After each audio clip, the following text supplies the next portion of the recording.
Hello, I am Patricia Bentley, and I would like to tell you about a favorite object of mine. Whenever I visit a museum, either online or in person, I always look around for the textile objects. Imagine my delight to discover this fascinating robe in the collection of the Aga Khan Museum. This robe was made sometime in the 13th or 14th century, either in Iran or possibly Central Asia. As a weaver of cloth myself, I find I am drawn to the fabric of this robe. It was woven on the most complex loom of the time, in silk threads wrapped with gold. The weave is called lampus, a structure that I have woven myself on my complex loom, although mine is driven by a computer.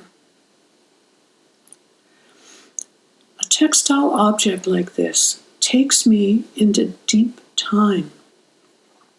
I wanted to be an archaeologist when I was a child, and I still like thinking about historical and ancient times. The farther back, the better. Looking at this robe makes me feel connected to its makers. The spinners, the dyers, the weavers, the sewers, all so skilled at their craft. I imagine them at their labors, in rooms lit only by candles, perhaps chilly, sipping hot tea or broth to warm their fingers up so that they can keep working. Museums tend to highlight objects of rulers and elites, partly because it is these objects that have survived. But I find I am much more interested in the people who lived and worked and created anonymously. Their skill was so great, and they did it all without computers or electricity, or even any of the conveniences that give me time to sit at my loom and work for hours, day or night. This robe takes me into their world. I find that I can use my textile making experience to build up a picture of what it may have been like for these makers. First, the reeling off of the silk from the cocoons.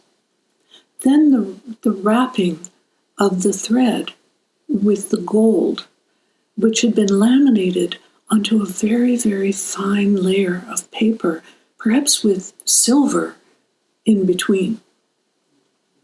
But maybe the dyeing would have come before that step. At every step, I can build up a picture of what it must have been like to be there.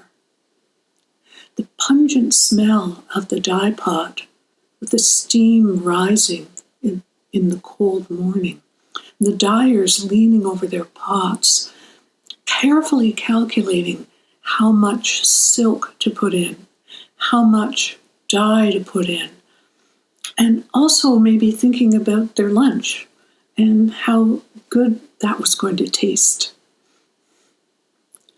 I also can imagine putting the robe on and wearing it. I am so fascinated by Central Asia and the Mongols, those riders of the steppes who conquered empires. This robe was made in the style for a Mongol warrior, and its tight bodice and wraparound and the tight sleeves, and then this very full, expansive skirt would enable a life lived on the back of a horse. I don't have a horse, of course, but there's a snowstorm outside my window right now, and it makes me feel closer to him as he rode along on his horse so long ago. Like him, I am one of the winter people.